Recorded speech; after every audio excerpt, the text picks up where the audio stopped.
Constructing your life is about much more than just building a bank account.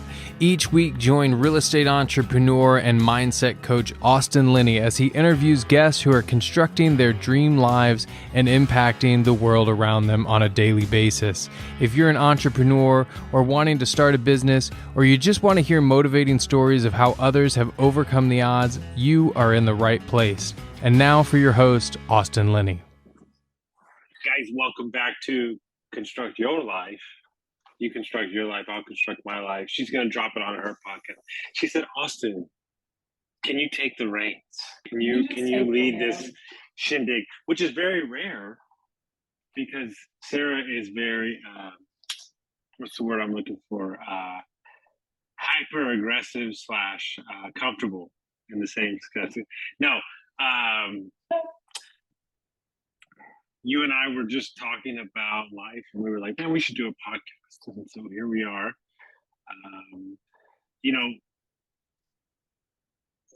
I just talked to a good friend I haven't talked to in a while, had her on the podcast before this. And she was talking about how, because like when I first got into podcasts, we did podcasts together, a lot of them, like mindset stuff. We were just like learning personal development. And she's like, After W2, she's like leader of a huge women's group, like all these things, right? She's on TV now, like all this stuff. And she was like, it's like I watched you grow up and you watched me grow up. Mm-hmm. And, we talked for 45 minutes, but everything came down to do the work in your business, in your outer world, only elevates your friendships, only elevate to the work that you'll do internally. And I think when I meet people, and you have clients too, everything is so external. Everything is so external. The weather, the wind is not this right. I didn't get my proper bagel this morning. I was that guy. If it wasn't sunny and I wasn't making money, I was in a bad mood. I called myself the quintessential front runner. Everything's going good. I got my shit. Everything's great. Nobody fucks with me. Yeah. Like I was good. And I realized that guy is a hair trigger guy because he can fly off the hinges and everything goes south. Right. But I think it was you or somebody else that told me, if you can just, I think it was somebody else. They said, if you can realize that at every moment you're only talking to like the 6-year-old self of that person, then you'll be fine. Yeah, well, I mean, I'm a therapist. I'm a hypnotherapist, and I work with a specialization in IFS, which is internal family systems. I don't know if you've ever heard of that, but it's all about basically our little child parts and integrating them. And I hear so much, like everyone who comes to me at first is always like, the problem is something else, right? The problem is their relationship with their partner or their kids or their job. And it's always like there's so much suffering because of something outside of themselves. And it's like, I have these clients now too, and this is the same in business, right?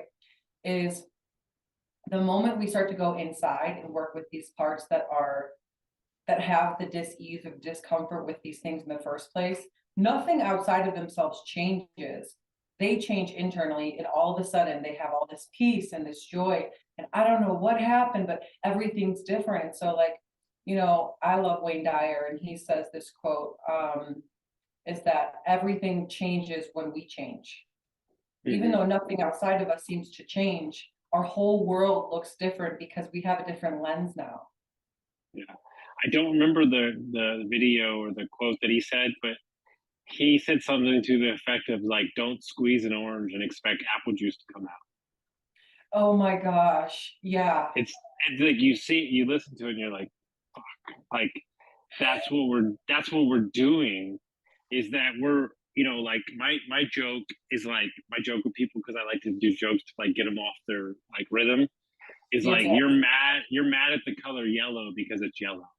Yes. Like you want the yellow crayon to be like fucking red, but it's yellow, and so you're mad at it. It's like, how asinine does that sound? I love that too. And I'll do the same thing with my clients when they're like, no, I just need to tell him that he needs to step up. And I'm like, he doesn't though. He doesn't need to step up. And they're like, what? He doesn't need to do anything. You need him to do that. You have these needs that you're now putting on the responsibility of someone else to do in order for you to be happy or pleasant or whatever you've defined your world to be. And they don't have to do anything. They're perfectly fine doing that. Obviously, they keep doing it, right? They're like, they just keep doing it and they just keep doing it or whatever it may be. And it's like, well, obviously they don't have to, like, the problem is not them. The problem is you. Nice. I'm the guinea pig. My fiance, I thought I was a good fighter. She is way better than I am. She's like, you are like little leagues. I thought I was like the best. She is like in another league, like Hall of Famer. And she was like, when are you going to understand that when I lose my shit and you come back at me, I'm just going to go higher than you? She goes, learn another way. Learn another way. And I was like, no, because it's so right. So what I do now is and I'm not saying this is perfect, but it's what I got right now, is I just don't feed into it because she needs time to regroup and then she's going to come back and love me again. Not that she ever left. I'm making a joke, but that's how she operates, right? And so it's like, it's only been a lot of like failed attempts at like trying to figure it out, because relationships by their nature are massively complicated because we choose to make them that way. They're actually very simple, and I've been having this conversation with another one of my clients and mentees is that in any given situation, it's like when you're getting into that argument or when something seems to be off, it's like we have to take a step because usually we're responding, like you said earlier, from a younger self, right? A younger triggered self. And if we're just constantly responding in that trigger, the same perpetual cycle is going to go on and on and on. And we call that love, but it's not love. It's something else. And we don't even need to have a definition for it, but it's just not love. When we can step back and understand what that person really needs, where they're responding from, it's usually hurt. And so like, I'll use my relationship as an example too. It's like such a teacher. This is a training ground. And I love that. I mean, we could go into the conversation that you and I had. It's totally up to you. It ain't my life. I'm such an open book, Austin. There's so much transformation that's happened in my life. Okay, look, let me see what I can remember. Okay, so long story short, you're comfortable. I can go anywhere? I'm comfortable. You can go anywhere. All right, I wanted to ask. Okay. So you're about to close on your house with your man who moves across the country. You go from all the space in the world, you have your own routine, your own thing, to a person in your immediate space, which is small, and you're moving into a house, which is a very large purchase with a person that you met, and you're not living in the same place. So there's so many, I just laid out like so many different reasons. And the easiest way to describe it is now that I look at it from me, I think your ego was at play, your boundaries were at play. There's so many different things that were going on. You yourself were a coach. Like, why did you get to a place where you felt like you needed to reach out to me? Oh my gosh. Yeah, this is a great question. So just I'm gonna provide some deeper clarity to that situation. Sure. So just for your listeners and for mine too, it was a moment in my life where I had just experienced a lot of uncertainty already. I was living in an RV. I had just moved across the country, 6 months prior. And there's been so much change in my life, right? And I'm okay with change. I thrive in chaos. That's really where I step up. Like we've talked about a lot as a warrior. Like when the fire's on, I turn up. And that's a place that I'm very comfortable. But this is different, right? So what was at play was ego, past trauma. This was the first person I'd be moving in with since a horrific divorce for me. There was a huge financial strain. I was living in an RV at the time that was broken, basically. So like if this didn't work out, I was homeless. In fact, I was homeless for a couple of weeks because it was just deathly hot in Arizona. I have a large amount of money going into a place where it's, there's some uncertainty, especially with relationships, right? And I go from all the space, I'm in control of my world. It's just me and my dog in this very small place. He moves across the country, big step. Financial strain, possible homelessness. And then I'm committing my life to this person for the first time since a divorce. So I go into I was totally entrapped by my ego in that spot. And I know that I can get myself out of most things mentally and emotionally. But when I get in that stuck place where my thoughts begin to stack on each other, I know I'm in trouble. And so I reached out to you because that's what warriors do. Like I think that I think there's a misconception with like reaching out for help, that we should be strong and we should be able to do it by ourselves and all these things. And I think some people stay in suffering for far too much longer than they need to be because they don't humble themselves to reach out. But I knew I was stuck. I was stuck. I couldn't change my thinking by myself. I needed an alternative. I needed a grounded voice of reason that wasn't going to judge me or the situation, who was far enough away from it to not have like a biased point of view, but close enough to me as a person to know like what I needed to hear. And you popped into my head and I was like, hey, I need some advice right now. I need some help. And you were like, let's go.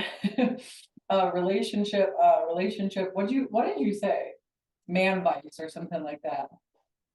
You knew automatically. So I reached out to Austin and we had a heart to heart. Now I'm the type of person who I like it straight. I like straight truth. Like I like my whiskey. I like it straight. And you gave it to me straight. It was basically like, you're kind of aggressive, Sarah. Like for me in that mode, I could feel all the things happening and I knew my masculine was turned up and this internal kind of like demolition crew came online for me, and I was about to destroy everything in my path because I needed control. I needed to feel like I had control, even though it was an illusion. And I'm able to talk about this so calmly now because I'm so far out of it, and the lessons have kind of completed themselves. And man, you're making me think about something my sales guys. So there's a book that everybody's read for business, and it's a parable. It talks about an entrepreneur as a person that gets knocked off a cliff, and he's saved by a branch, and he's hanging off the side of the mountain, and he's looking up at God, and God is saying, "Let go." And the entrepreneur goes, "Is there anybody else up there? Can I get a second opinion?" And like, I find it so hilarious because you have God and you're saying, "Hey, can I get a second opinion?" And you're saying in that moment, if you would have not reached out and you would have just stayed in the space you were, you did what I did my entire life, which is I've never heard anybody put it in context of demolition crew. That is the thing. I was the king of self-sabotage. How many times do we set ourselves up for everything that we want? But the thought of that scares us so deeply, right? Because at the end of the day, your heart was in the right place, but it was being overran by all the reasons why. Yeah, and I think for me, what it was too, Austin, it was like an immersive practice of all the work that I do with clients. I immediately in that mode felt like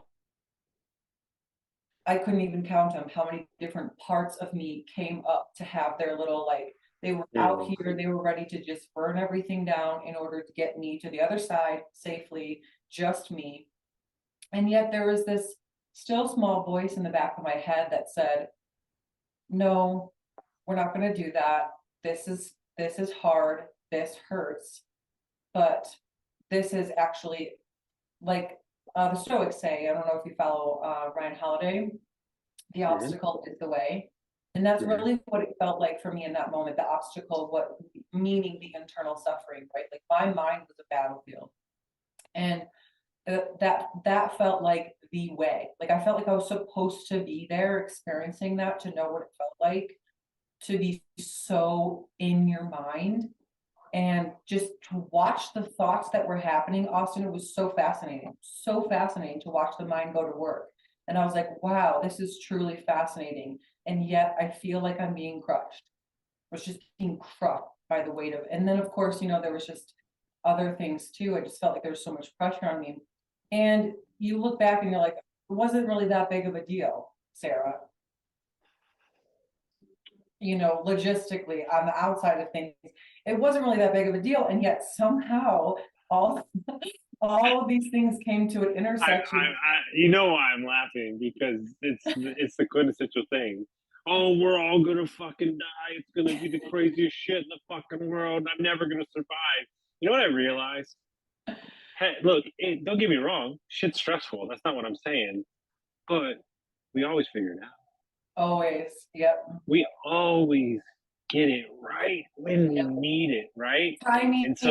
And so the question is, maybe that's the way it's supposed to be. And I think it is, and I'll tell you why. Because Austin, we're talking about relationships, right? Everything we do is relationships. In business, it's relationships. Relationships are everything. It's either one of two things: relationship with ourselves, which is primary, first and foremost, relationship with others. That's everything.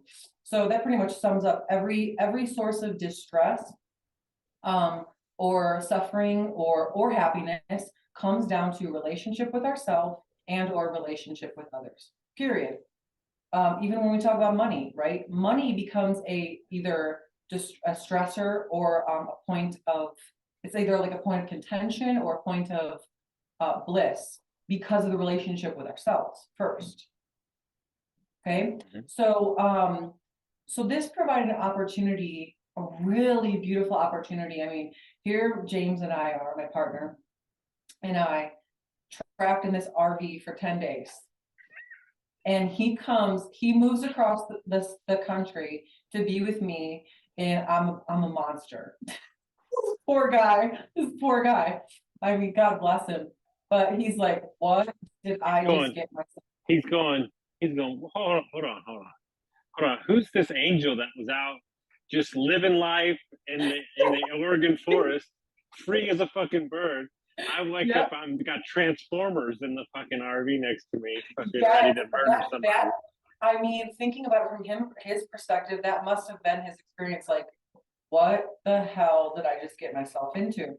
So it provided an opportunity for us to really, really expose ourselves.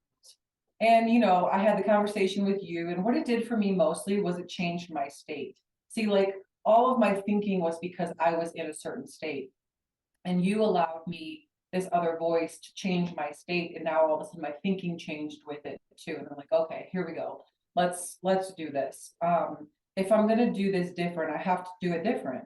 And so I exposed myself to him, and I was like, I need to share with you what is going on inside of me. And I know I'm being a beast right now, but I need to share this with you. Like, this is my vulnerability, because I don't want to be this way. I don't want to be in this monstrous person. I don't want to be the dragon right now.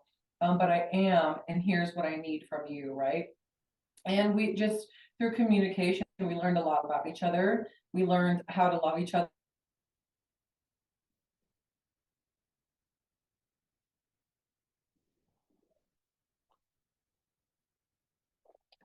She's gonna come on back online. There you go. Go ahead. Keep going. Oh, did I cut out? Yeah, just keep going. Mm-hmm. Oh yeah, we both had our weapons up, and we both had to see the other person first so that we could soften our own weapons and then really figure out what was happening, right? It was like real resolution. For the first time ever in a relationship for me, that is what happened. And it brought us so much closer. And then just being able to close a season, right? Being in the RV, being in a very odd space there, and start this new one. It was very symbolic, and it did start a whole new book. And now you see me on the other side of it. I think what's so interesting is that there's a guy named Matthew Busby. He's like the #1 relationship coach, and he says you have to fall in love with the different seasons of your partner, right? And I don't think people realize when they get in a relationship that you are changing, they're changing, you're changing together. There's so many different changes, and we in life get so fixated on certain things. Like don't get me wrong, like I'm for it and I love it, and I'm a little bit more of a nomad than most, but I think it's hilarious, right? That when we're kids, we create this whole thing about like how we're gonna move and travel, and we're gonna do all these things, and then 90% of y'all wound up about 30 minutes from your parents. Where do you go? You know, like we say all these things, and I'm not saying it's good or bad or indifferent. I'm not. But one of the things I do know, because I traveled more than most, and I've been to almost every city in America, is I wish everybody understood that they're basically the same. Mm-hmm. Like there's a Taco Bell, there's a McDonald's, there's a Target. Like we play this game where everybody thinks they're so different. And yes, the Northeast got brought up by different, ideals, and the West got brought, and the South, and the Mid. Yes, but at our core, it's community. Mm-hmm. And the way that you see it, like truly see it, is in small towns. The way that you see what it is that we were done. The city masks a lot of stuff, right? It's loud, it's noisy, there's a lot of different groups, but that community is what we seek, right? But the community that we actually need to seek first is internally. Yes. The community in here. And when you get right with yourself, then you can get right with other people. It's not the other way around. You don't get right with them until you get right with yourself. And there's a lot of pain. And some of those people that you have to get right with, is your partner, is your spouse, and you have to say, look, this is what I plan on doing.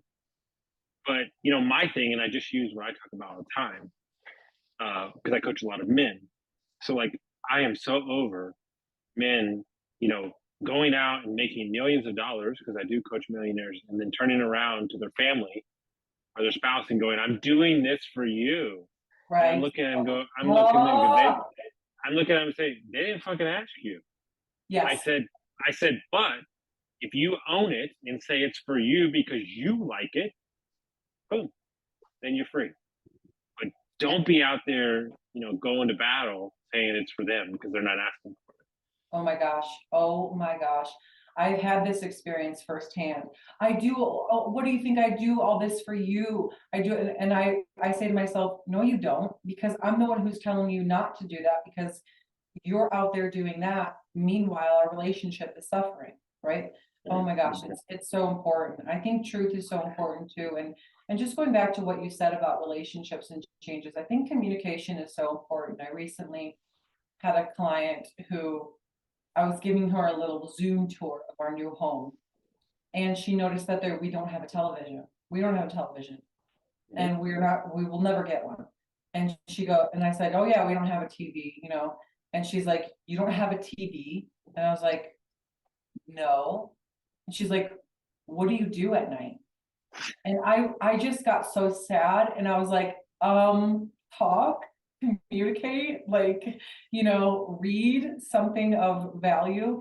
And I just thought that that point aside, it just is brought up to almost highlight something that I think there's a lack of communication happening between couples and in relationships, because things can change daily. And I think it's very important to know your person, your partner. And this goes for business too. If you're in relationship, in your clients, right? You can't just be like, okay, we had this one session and talk to you again in a month.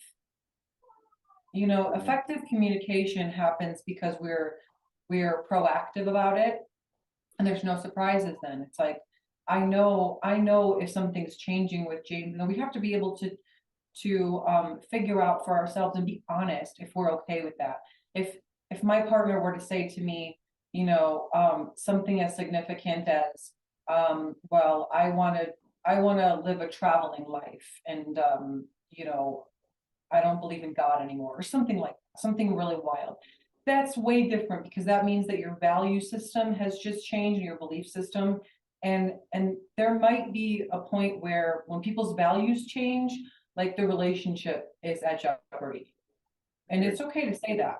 If little things change here and there, like passions and directions, and like, we can work with our partner on that. And then we figure out, if we're not selfish and we're not worried about what that's going to look like for me. Like, if he said I want to travel more, and I'm like, well, if all I'm thinking about is what that's going to do for me and how that's going to look like for me, I'm going to try to steer him away from that, even though I know that he's just communicated to me that would make him very happy.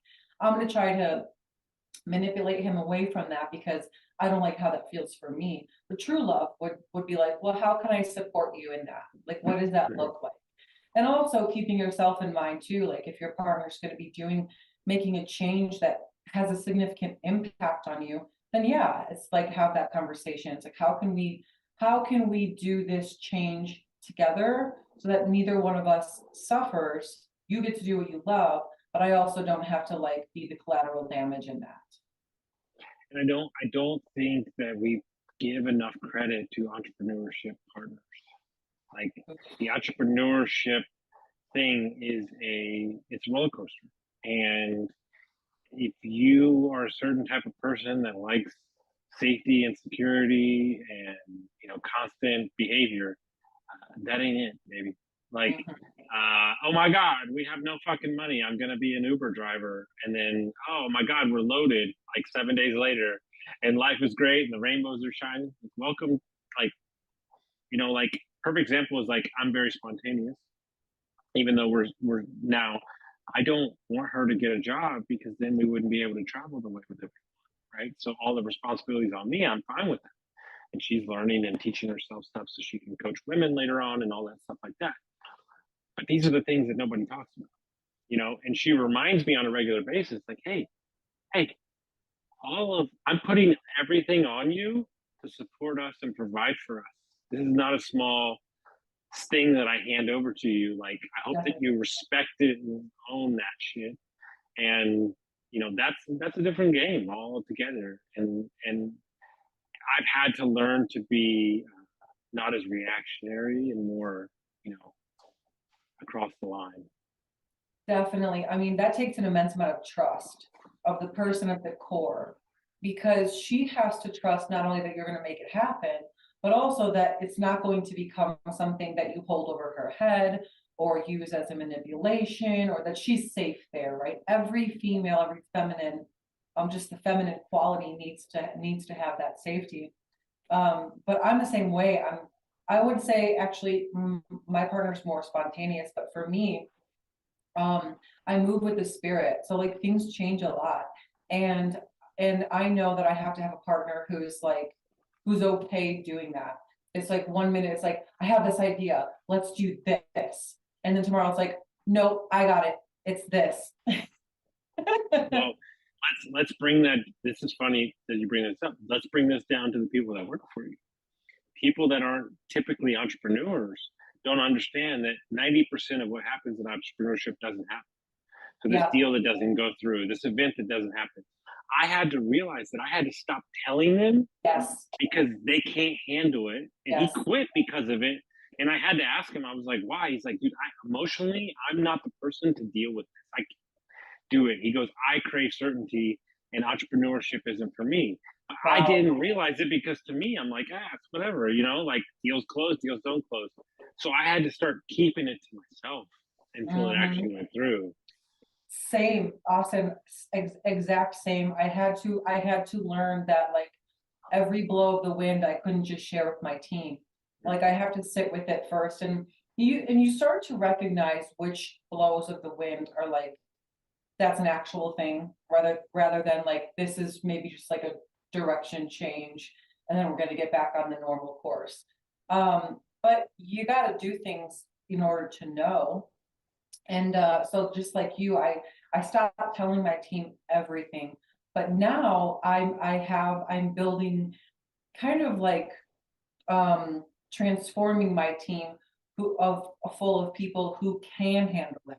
They are all ready for the change, because here, like in my retreats, especially in my retreats and in the work that I do, when like I'm a healer, right? I'm a healer, I'm a therapist. So basically nothing's planned. It's like kind of planned roughly, right? But because when you're getting a bunch of people together who are in healing mode, and it's very spontaneous, it's very in the moment, it's very much present, it's very much like we go with what is happening now. Mhm. And so I have to be very selective in my team, especially when I'm bringing them in the retreats as co-facilitators and volunteers, to be able to be that nature as well, to be in tune with me, to see where we're flowing, where we're moving. And if something changes, it's like, oh, we're going in that direction. We just ride that wave together. And it's really beautiful when you have, the team is everything, right?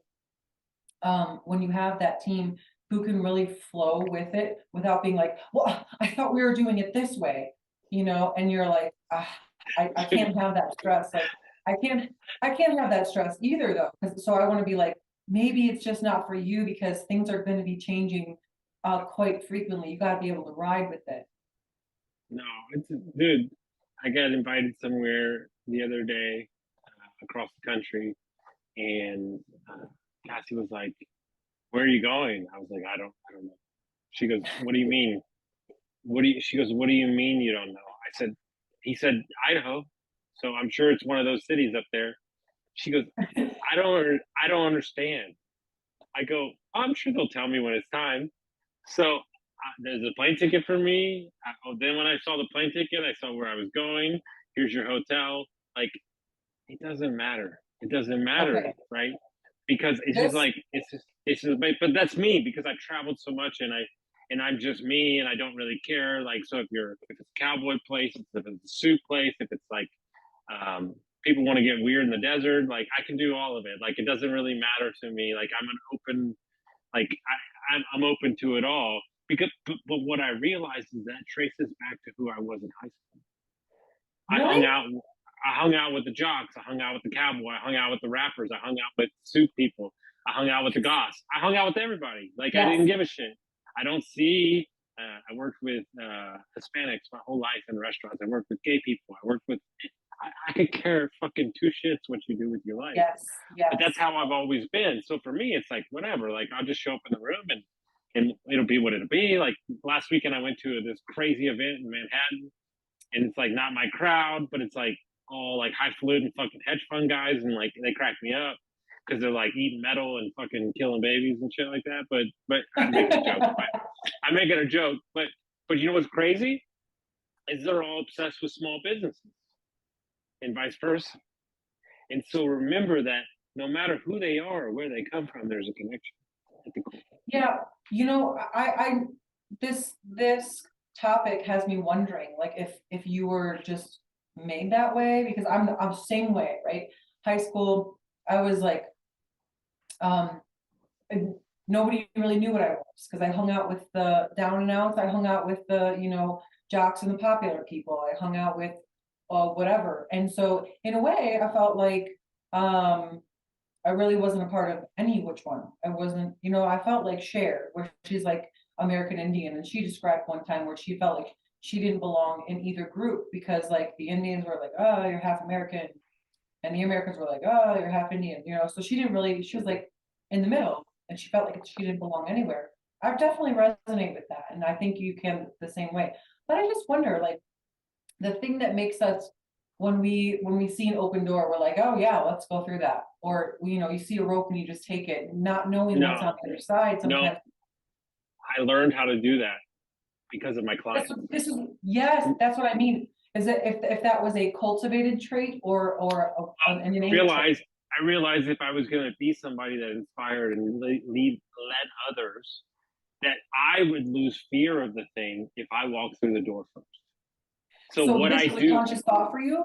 yeah. So what I do is I say, look, if I'm gonna if I'm going to be like this guy and I'm going to be a brand out here and he does a podcast, well, then I'll just start a podcast. It's not for me. It's I got to tell people how to do it. If I'm going to get divorced, then I can help people with this. Not that I'm seeking divorce, but like when I get divorced, I'm like, oh, I can help people with this. Oh, you want to go up in a Russian MiG? Okay, I've done that before. You do this. And it's like, so I don't, never is about me. Yeah, yeah. That's so interesting because it seems like we've taken the same path, right, to learn. Because what that is basically confidence, right? We've learned over time that we can put ourselves in uncertain situations and figure it out. And I know that I'll always figure it out. I just know that. I know I always will. And especially when do you see what I'm saying? Yeah, but I just had a thought because I, in the past, have not handled those situations well when it's loved ones, when it's like stressful situations, like I'm not the best in like that. So maybe I continually put myself in those situations to get better and better at dealing with stressful situations. So that's a thought because I don't think that you get healed for that until you truly put yourself in a million of those positions. I think it's as simple as that. Because we as people, we push away from it. We create a space where we avoid that at all costs. Meaning, the quintessential reason that you get a fever is to regulate your body to heal. Yet we take medicine so we don't have a fever. Do you get what I'm saying? I was telling them like the quintessential, I was saying that I think that I constantly put myself in those situations because in the past I hadn't dealt good with them. Like I haven't been great with them. So the more and more I put myself in those situations, the better and better I get at them. Where now it's like, oh, this is a really stressful situation. Like my favorite thing in the entire world just happened like a couple months ago. We were like trying to get this $1.7 million deal with the thing. And we don't know, I'm like at the 12th hour and I don't know if it's going to work out. It's like a Hail Mary pass with a guy I haven't talked to in like 6 months. I need to like talk him into this huge thing. And like we're driving down there to Pittsburgh and my sales guy looks at me and he goes, dude, this is like wildly stressful and holy shit, like I don't know if it's going to work. And I always think about the James Franco meme where he's got the noose on his head and he goes, oh, it's your first time? It's your first time? I go, I go, isn't it exciting? We don't know if it's going to work out or not. And he goes, no, this is not fun. And I go, but yeah, it kind of is. But I've been in those situations so many times that you're kind of just like come up for the moment. Okay. Oh my gosh. There's two things, right? Number one is the change in language. Isn't this exciting? Rather than, oh my God, isn't this stressful? It's like so different. First of all, it's so different. So we have to be very careful about how we're communicating. And a lot of times,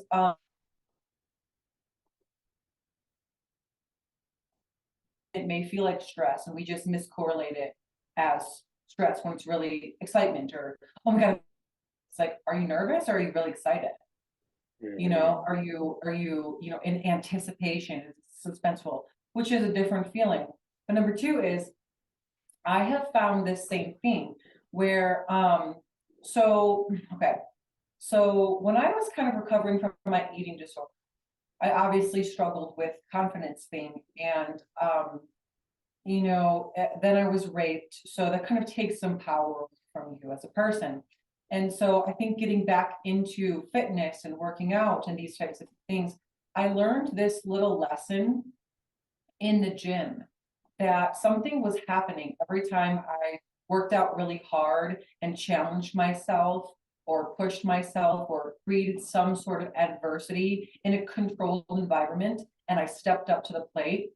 I started realizing consciously, I was like, wow, I'm capable of a lot more than I thought I was. Okay, so this small little practice in the gym, and this is why I think that our bodies are so important to test, because it builds confidence mentally. And then I started realizing, wow, I'm taking a lot bigger risks in life too now because of this little thing. And now I actually have a very healthy relationship between challenge and adversity, because to me that equals confidence and finding out more about myself. And it's like a discovery. You see when you're pushing past your normal limits, right? We want bigger problems. If we're just cycling the same level of problems over and over again, we're not growing, we're not changing. We should want bigger problems, quote unquote problems, because it stretches us and it builds our confidence in our ability to do more, to create more, to have a bigger capacity to hold. And then you get put in your position where you got to, what was it, 7 million? Yeah, something like that. Yeah, 7 million, 47 employees. We got 4 million on the books next year. So yeah. And people are like, isn't this so stressful? And you're like, isn't it exciting? So because you're conditioned.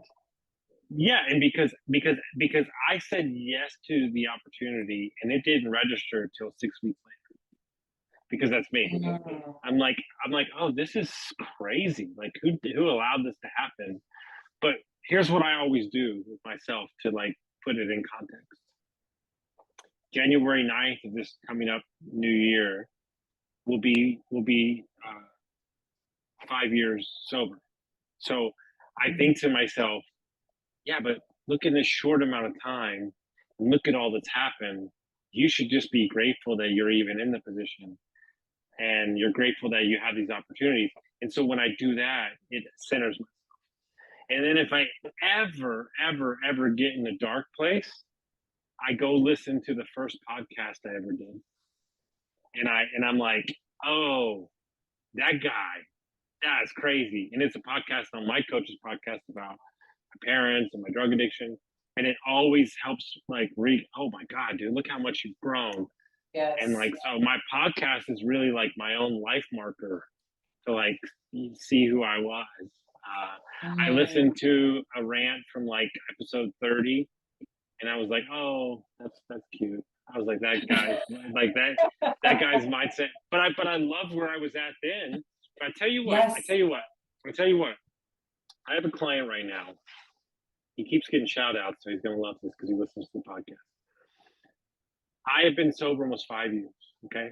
I ran away from and I destroyed that drunk version of myself. Like he was gone. Like I ran as fast as I could get away from him. You have no idea. Like I was running, baby. And he said something to me on our first call. He said, hey man, I just want to let you know, because get this shit. He worked with me 20 years ago. Okay. Or 18 years ago.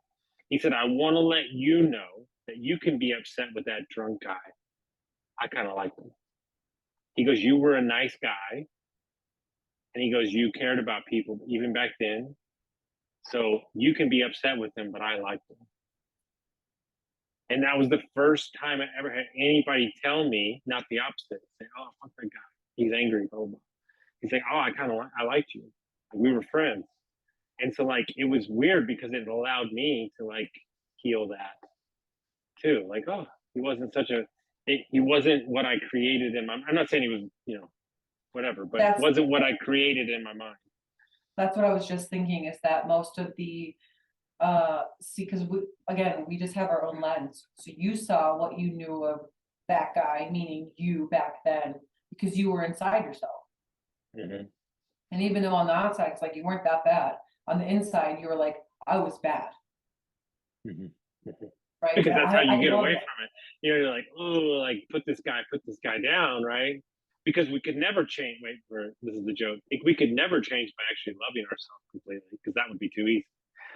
So no, we gotta shame, ridicule, come up with bullshit, avoid, Change is an interesting topic, because I think in general, people don't change that much. But it feels like so much, right? Like so much changes, and yet there's not a lot that's different. It's such a hard concept to discuss. Like for you looking back at that person, even for me looking back on who I was, it's like, whoa, when you compare like those two lives, like, oh my gosh, there's so much change, right? You've grown so much. And you're like, but actually, like fundamentally, at the core, I'm not that different. It's probably like two You know? millimeters. It's probably like two Yeah. millimeters. See, Yeah. people, when you coach high performing people, they come to you and they say, they dump their life on you and they're like, oh my God, I need to fucking nuke every part of me. And you're like, no, you need to change. Yes. You need to change like two things. You need to clean up your shit. You need to have some accountability, some personal responsibility. You need to have discipline in this area of your life, and your whole thing. And I Because think that, yeah, I go ahead. think that's actually what holds people back from making changes, because they think that, oh my God, I have people come in and say this, I'm a mess. I know I'm a mess. Can you help me? Can you figure me out? It's like, yes, absolutely. You're not that much of a mess. And if you keep thinking that you are, and it's like this huge mountain to climb, it's going to hold you back um, from taking the first step. Mm-hmm. And that first step is really very easy. Yeah, it's called sending the DM, shooting a text, signing up for a free course, whatever those things are. It's called texting Austin Linney and being like, hey, I need some man advice. It's the act of asking for help, because it's not about what the help brings in, it's the act of asking for it in the first place. Ooh, about what it communicates to yourself. That's all we're doing. That's all we're doing, right? And this new thing I'm on is like everything we operate in is short term. I'm going to start this business because I need cash. I'm going to do this thing. I'm going to go to the gym because I want to lose 5 pounds. It's like, do you want to lose 5 pounds, or do you want to be healthy your whole life? Yeah. Like, it's all signals. It's all signals to ourselves. Yes, and it's also building contract, right? Like when I opt into something, I'm 9 times out of 10 going to get more out of it, rather than like that. And that's why I don't believe in free things. It's a very few and far between that I give out free things, unless there's some sort of barrier entry, like, you've got to sign up for it, you've got to do something, because it's called building contract. And when you are invested in any way contractually with yourself, I'm not saying write a contract with me. It's when you say yes, and when you put something into it, that's building contract, and you will be more present. It's like your vibration automatically goes out in front of you and starts doing things already before you even, been in the course or been with the coach. It's already ready for change. You can't sit down and be like, well, maybe when there's a discount, maybe when they have the neck, do you know what I'm saying? And it's like, and this is honestly how I've experienced my biggest breakthroughs, is when I see something and it resonates with me, I'm like, boom, done, get me in. And it's that taking action type of mentality. You have to have the commitment to yourself over your fear of these little nuancy things in the present moment, because I can guarantee you the investment is going to pay off tenfold in the future internally, right? When you take that bold action and you act. Totally. I love it. So if people want to check into your website, they want to find out about you, how would they do that? Well, 2 ways. Sparkflc.com is going to be one of the best ways. That's my website. We have a retreat going right now. We have 6 more spots available for this retreat. We've already sold 3. And that's February 1st through the 5th. That is also on the website as well. It's a growth and healing retreat. So if any of this resonates with you, we're going to be doing deep dives into yourself, your relationship with yourself. I'm on Instagram, Sarah_Spark Malone. I just changed it. And then my podcast is also Ignite the Spark Within. You can find it anywhere you stream your podcast. I love it. Guys, if you got some value from this episode, send it out to a friend, and we'll see you next time.